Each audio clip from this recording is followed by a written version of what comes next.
আজকের বিষয় হলো পেরিফেরাল নিউরোপ্যাথি বা স্নায়ুর দুর্বলতা।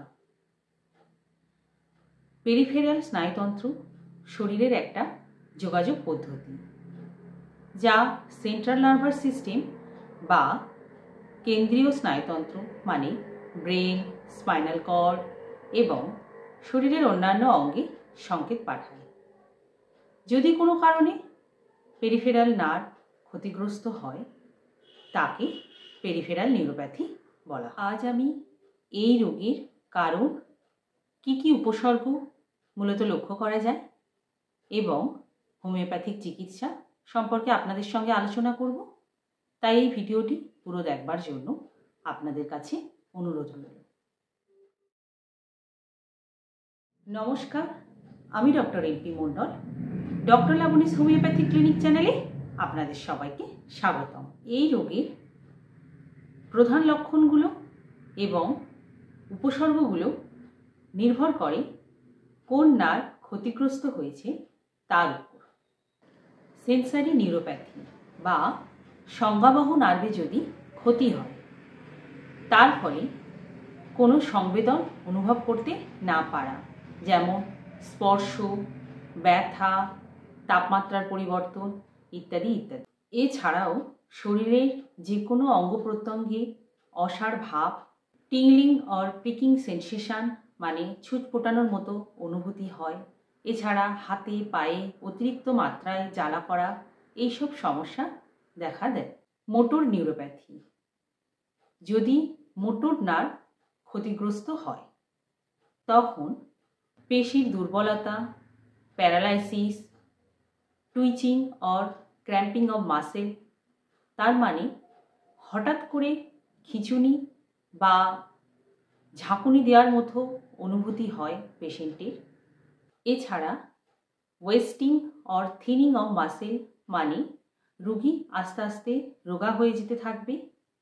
পেশেন্ট নিজের শরীরের ব্যালেন্স ঠিকঠাকভাবে ধরে রাখতে পারবে না, মানে পেশেন্টের মনে হবে যে পেশেন্টের হয়তো মাথা ঘুরছে বা পেশেন্ট পড়ে যাবে একটু হাঁটলে, এই রকম অনুভূতি হয়।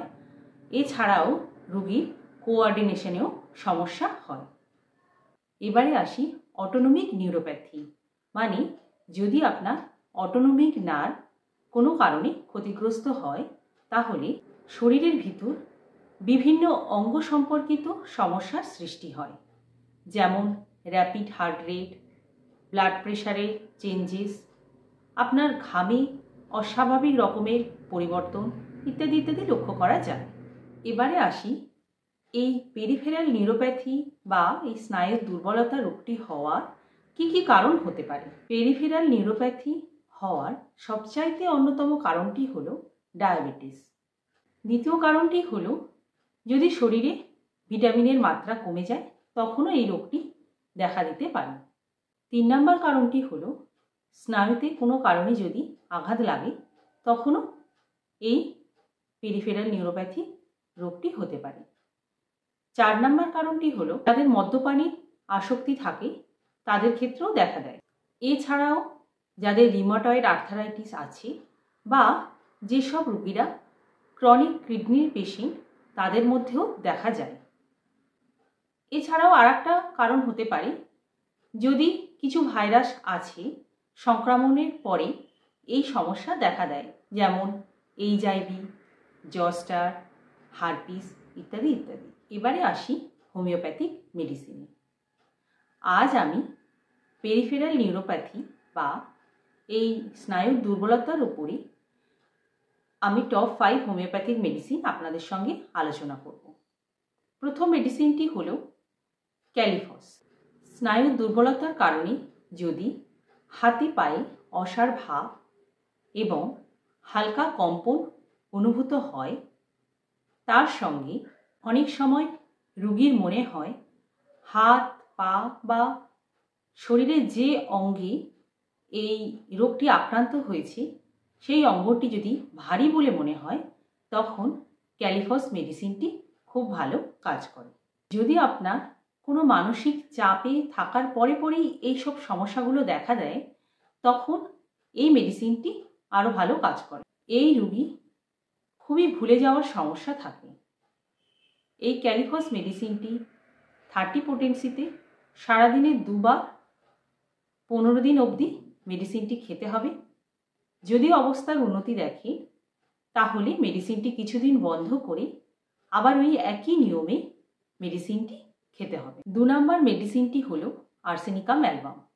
এই পেরিফেরাল নিউরোপ্যাথির কারণে যদি হাতে পায়ে জ্বালা এবং তার সাথে যদি যন্ত্রণা থাকে তখন আর্সেনিকাম অ্যালবাম মেডিসিনটি প্রেসক্রিপশন করা হয়। বিশেষত যদি সোল অফ ফিট মানে একদম পায়ের তলাতে বা টিপ অফ ফিঙ্গার মানে আঙুলের মাথাগুলোতে যদি এই জ্বালা যন্ত্রণাগুলো অনুভূতি হয় তখন এই মেডিসিনটি খুব ভালো কাজ করে। এর সাথে সাথে আক্রান্ত অঙ্গগুলিতে অসাড় ভাব লক্ষ্য করা যায়। এই রোগীর মানসিক দিক থেকে ভীষণ অস্থির প্রকৃতির হয় এবং এই রোগীর যে কোনো সমস্যা রাত্রের দিকে করে বেড়ে যায়। এক্ষেত্রে 30 পোটেন্সিতে সারাদিনে একবার 7 থেকে 10 দিন অবধি মেডিসিনটি খেতে হবে। যদি রোগী অবস্থার উন্নতি দেখে তখন কিছুদিন বন্ধ দিয়ে মেডিসিনটি আবার একই নিয়মে কন্টিনিউ করতে হবে।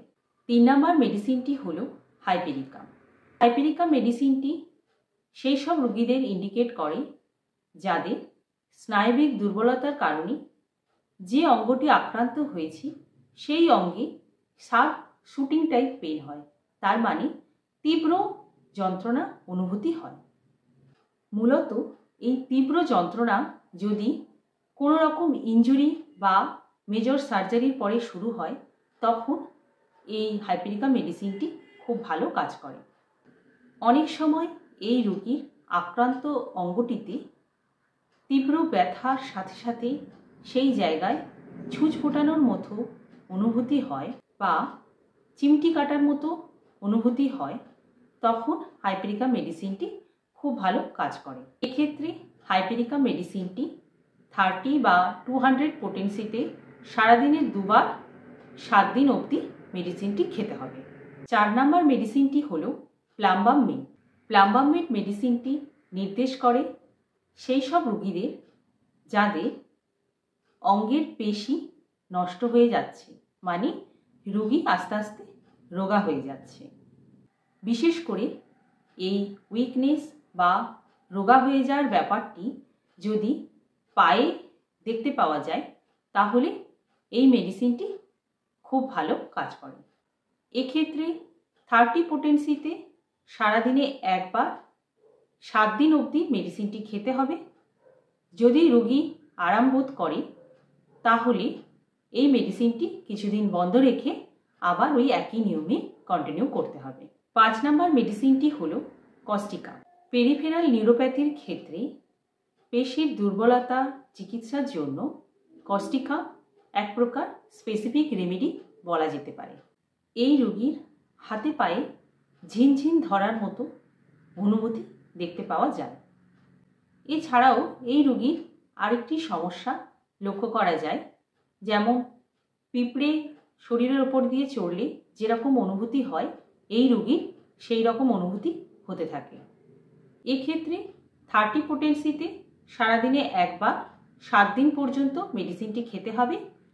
রোগী যদি বিভিন্ন রকম সমস্যার উন্নতি দেখে তাহলে আবার কিছুদিন মেডিসিনটি বন্ধ রেখে মেডিসিনটি ওই একই নিয়মে কন্টিনিউ করতে হবে। আজ আমি আপনাদের সঙ্গে যেসব মেডিসিন নিয়ে আলোচনা করলাম সেই সমস্ত মেডিসিনই পেরিফেরাল নিউরোপ্যাথির ক্ষেত্রে প্রায় প্রথম সারির মেডিসিন হিসাবে ধরা হয়। এছাড়াও আরও অনেক মেডিসিন আছে যা একটা রোগীর লক্ষণ অনুযায়ী শুধুমাত্র দেওয়া সম্ভব। আপনাদের কাছে একটাই অনুরোধ, যে কোনো ঔষধ বিনা কুশল চিকিৎসকের পরামর্শ ছাড়া বেশি দিন খাবেন না। আজকের এই ভিডিওটি এই পর্যন্ত। ভিডিওটি কেমন লাগলো অবশ্যই কমেন্টের মাধ্যমে আমাকে জানাবেন। আর যদি ভালো লেগে থাকে একটা লাইক, শেয়ার আর আমার এই চ্যানেলকে সাবস্ক্রাইব করে দেবেন। ধন্যবাদ।